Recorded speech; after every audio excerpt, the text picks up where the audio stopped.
Ethan Skolnick for 5 on the floor on the 5 Reasons Sports Network. This is the latest season ticket. So at last, we know who the Miami Heat will play in the next round of the playoffs in the Eastern Conference Finals. It's the Boston Celtics, who survived a 7-game series with the Toronto Raptors, largely because Pascal Siakam forgot how to play. But the Celtics are formidable. They took 2 out of 3 games from the Heat during the regular season. That included the bubble game, which was actually a Heat victory.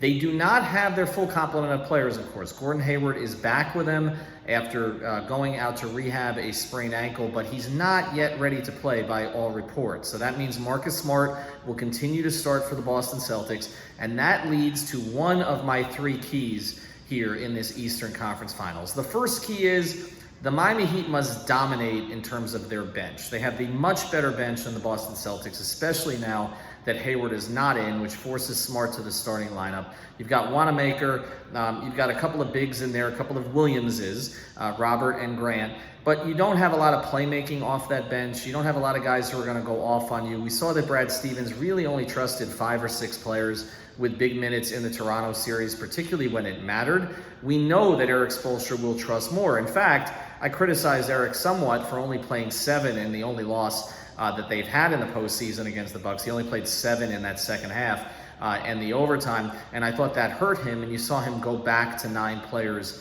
in Game 5. So the keys there, obviously with Goran Dragic starting, Tyler Hero becomes the engine of the bench. He was tremendous, especially as the series went on, not just the scoring, but also the overall floor game, and even played well defensively. But the other key off of that bench to me is going to be former Celtic Kelly Olynyk. I think Kelly Olynyk can get a lot of things done against this Boston team. He needs to be consistent, but he certainly can provide some scoring.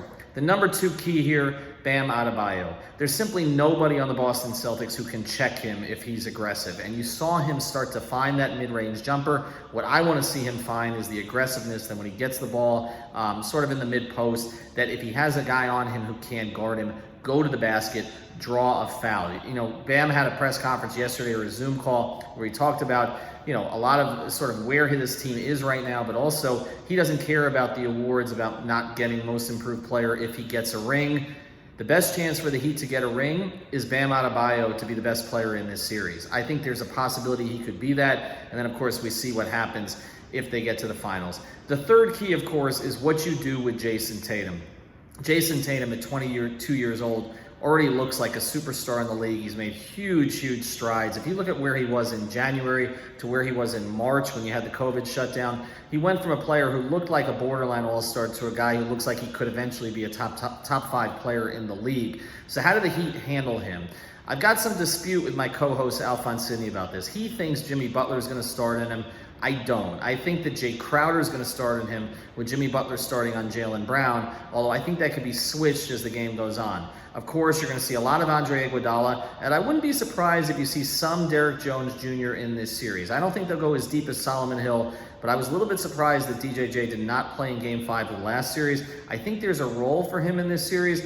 I don't know if there's as much of a role for Kendrick Nunn. We'll see. I know others are going to talk about other keys, including Kemba Walker, who obviously is familiar with Goran Dragic. And I wouldn't overplay how good Walker was against the Heat in the 2016 playoffs in Dragic. He only shot 36% in that series. Yes, he scored a lot, but the Heat did manage to make him somewhat inefficient. So the 3 keys I'm going to go with: the bench, got to dominate it. Bam, can he be the best player in this series? I think there's a chance he could be, or at least the one player that can't be countered.